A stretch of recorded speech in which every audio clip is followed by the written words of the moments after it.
नमस्कार, मैं अंजना और आप देख रहे हैं खाकी वर्दी। आइए एक नजर डालते हैं आज की बड़ी खबर पर। उत्तर प्रदेश के विकास की रफ्तार को नई गति देते हुए प्रधानमंत्री नरेंद्र मोदी ने बुधवार को हरदोई से राज्य के सबसे लंबे गंगा एक्सप्रेसवे का भव्य उद्घाटन किया। इस ऐतिहासिक क्षण का सीधा प्रसारण अमरोहा के हसनपुर कोतवाली क्षेत्र स्थित मंगरौला गांव स्थित गंगा एक्सप्रेसवे के समीप किया गया, जहां हजारों की संख्या में क्षेत्रीय जनता इस गौरवपूर्ण पक्ष की साक्षी बनी। कार्यक्रम का विधिवत शुभारंभ अमरोहा के प्रभारी मंत्री केपी मलिक, सांसद कंवर सिंह तंवर, जिला अध्यक्ष उदयगिरी गोस्वामी और हसनपुर विधायक महेंद्र सिंह खड़गवंशी सहित अन्य विधायकों व जनप्रतिनिधियों ने दीप प्रज्वलित कर किया। इस अवसर पर मंडलायुक्त अंजनीय कुमार, जिलाधिकारी नितिन गौड़ और पुलिस अधीक्षक लखन सिंह यादव सहित जिले के आला अधिकारी भी मौजूद रहे। मंगरौला में बड़ी बड़ी एलईडी स्क्रीनों के माध्यम से प्रधानमंत्री के संबोधन का सजीव प्रसारण किया गया। प्रभारी मंत्री केपी मलिक ने जनता को संबोधित करते हुए एक्सप्रेसवे की अहमियत पर प्रकाश डाला। उन्होंने कहा कि यह 594 किलोमीटर लंबा एक्सप्रेसवे पश्चिमी उत्तर प्रदेश को सीधे पूर्वी उत्तर प्रदेश से जोड़ेगा।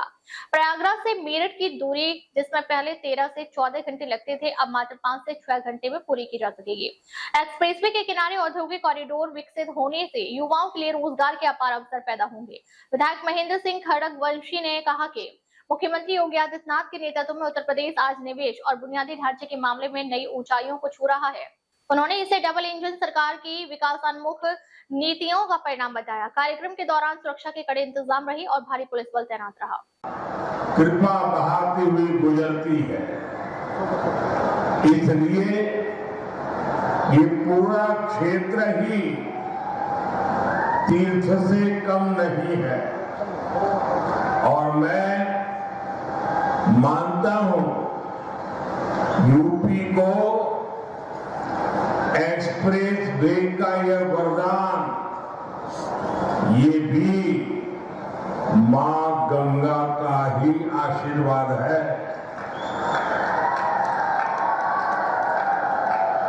अब आप कुछ ही घंटों में संगम भी पहुंच सकते हैं और काशी में बाबा के दर्शन करके भी वापस आ सकते हैं। साथियों, जैसे मां गंगा हजारों वर्षों से यूपी की और इस देश की जीवन रेखा रही है, वैसे ही आधुनिक प्रगति के इस दौर में उनके समीप से गुजरता ये एक्सप्रेसवे, ये यूपी के विकास की नई लाइफलाइन बनेगा। ये भी अद्भुत संयोग है कि पिछले मैं सबसे पहले तो माननीय मोदी जी को धन्यवाद देता हूं और हमारे माननीय मुख्यमंत्री आदित्य योगी नाथ जी को भी बहुत बहुत धन्यवाद देता हूं। जो गंगा एक्सप्रेस आज जिसका उद्घाटन माननीय मोदी जी कर रहे हैं, ये 600 किलोमीटर का गंगा एक्सप्रेसवे है और ये पहला एक्सप्रेसवे है उत्तर प्रदेश के अंदर जो इतना लंबा है, जो 600 किलोमीटर का बनाया है। और एक इससे विकास, जो मेरा क्षेत्र है अमरोहा, मैं अमरोहा से अब यहाँ अमरोहा में खड़ा हूँ, तो अमरोहा जिले के और आसपास के और जिले अब जैसे उत्तर प्रदेश के जहाँ कनेक्टिविटी इस गंगा एक्सप्रेस की है, वहाँ सभी जिलों में इसका बहुत बेनिफिट मिलेगा।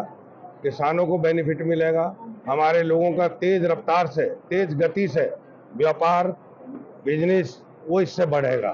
तो आज बहुत खुशी का दिन है। हम बार बार अपनी जनता को भी बधाई देते हैं और धन्यवाद देते हैं माननीय मोदी जी को और योगी जी को। अब ये एक बहुत ऐसा कार्य कर दिया जो आज तक पहले कभी पूरे देश के अंदर ऐसा, स्टेट के अंदर 600 किलोमीटर का हाईवे और इतना कई जिलों को टच करता हुआ जा रहा है, तो ये पहली बार हुआ है। मैं बहुत बहुत शुभकामनाएं अपनी जनता को देता हूँ, माननीय मोदी जी को भी देता हूँ, योगी जी को बहुत बहुत धन्यवाद।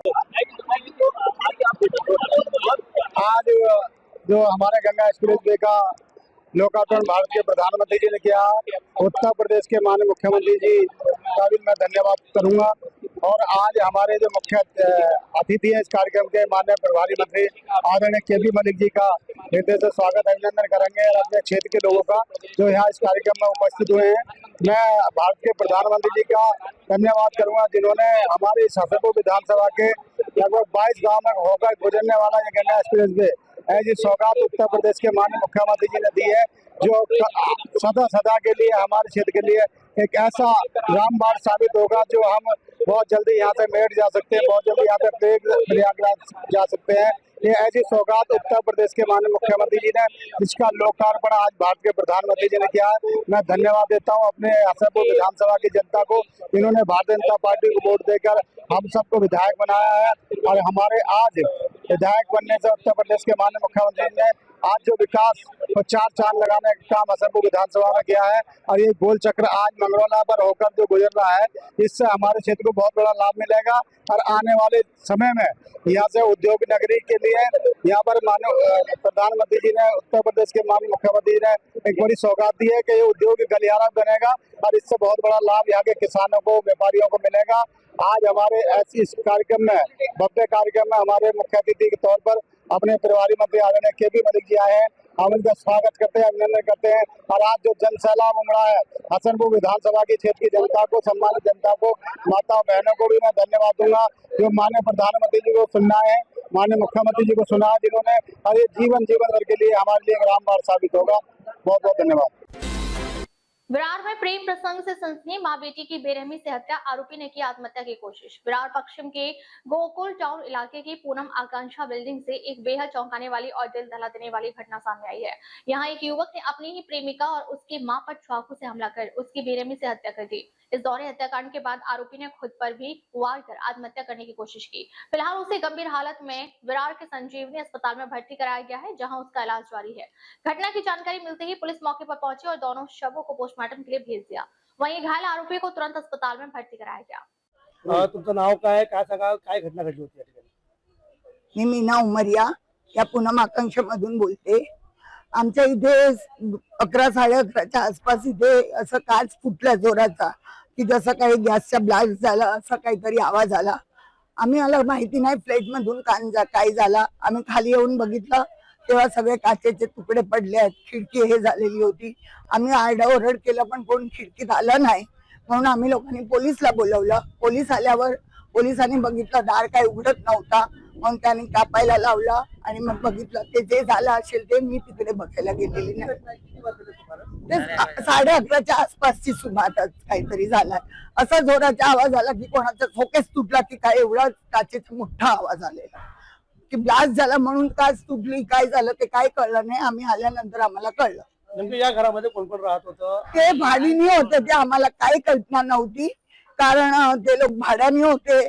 आता कोण येऊन राहायला लागले, ते फॅमिली होती, फॅमिली मधले कोण आहेत कोण नाही आम्ही एवढे कोणाला ओळखत नाही कारण एकच वर्ष झालं आहे। म्हणजे आपण काय प्रत्येकाच्या घरात बघायला नाही जात की कोण कोण कुठे राहते, कारण 1 वर्षाचे भाडुतले म्हणजे आपली ओळख पण नाही तेवढी।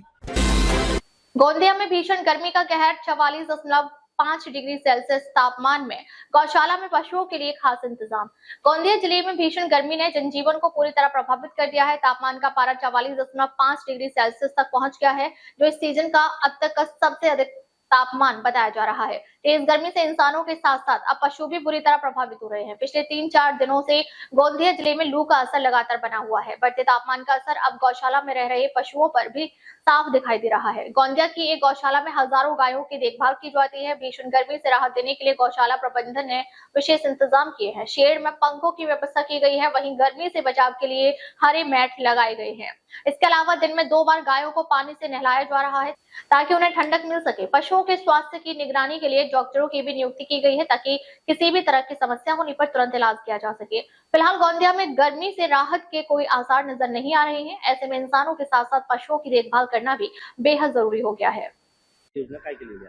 जसं लोकांना त्रास होत आहे मानवी लोकांना तसंच जनावरांनाही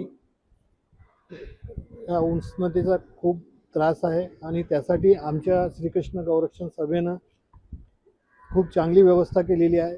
आम्ही दिवसातून 4-5 वेळेस प्रत्येक जनावरांना पाणी स्वच्छ आणि ताजं पाणी पाजतो आणि दिवसातून 2 वेळेस त्यांची आंघोळ करतो आणि चारा पाण्याची चांगली व्यवस्था आहे आमच्याकडे. आम्ही सतत त्यांच्यावर निगा ठेवून आहोत. जरी काय त्याचा परिणाम नाही झाला पाहिजे म्हणून आपण ते उष्णतेचा काही वाईट परिणाम नाही झाला पाहिजे म्हणून आम्ही त्याच्याकडे लक्ष देऊन आहोत. आणि दिवसभर आमचं रात्री 8-9 वाजेपर्यंत आम्ही त्यांना आपल्या निगराणीत ठेवतो सर्व गोवंशांना. क्या उपाय योजना की? वंदे गौ मातरम। मैं आप सभी को बताना चाहूँगा कि यह श्री कृष्ण गौरक्षण सभा महाराष्ट्र राज्य की प्रमुख 5 गौशालाओं में से एक। यहाँ वर्तमान में 1006 गौवंश विराजित है।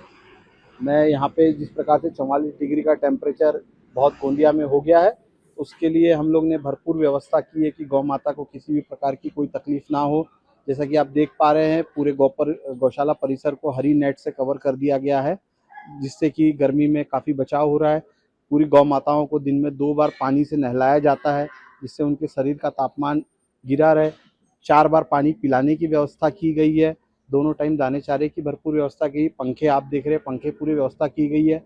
आपको बताना चाहूँगा, जिस प्रकार से एयरपोर्ट पे इंडस्ट्रियल फ़ैन रहते हैं, उसी प्रकार से पंजाब से हम उन्होंने इंडस्ट्रियल डेयरी फ़ैन बुलाए हैं, जो कि यहाँ पे अभी लगा दिए जाएंगे। सभी शेड में फॉगर लगे हुए हैं, फॉगर की व्यवस्था की गई है।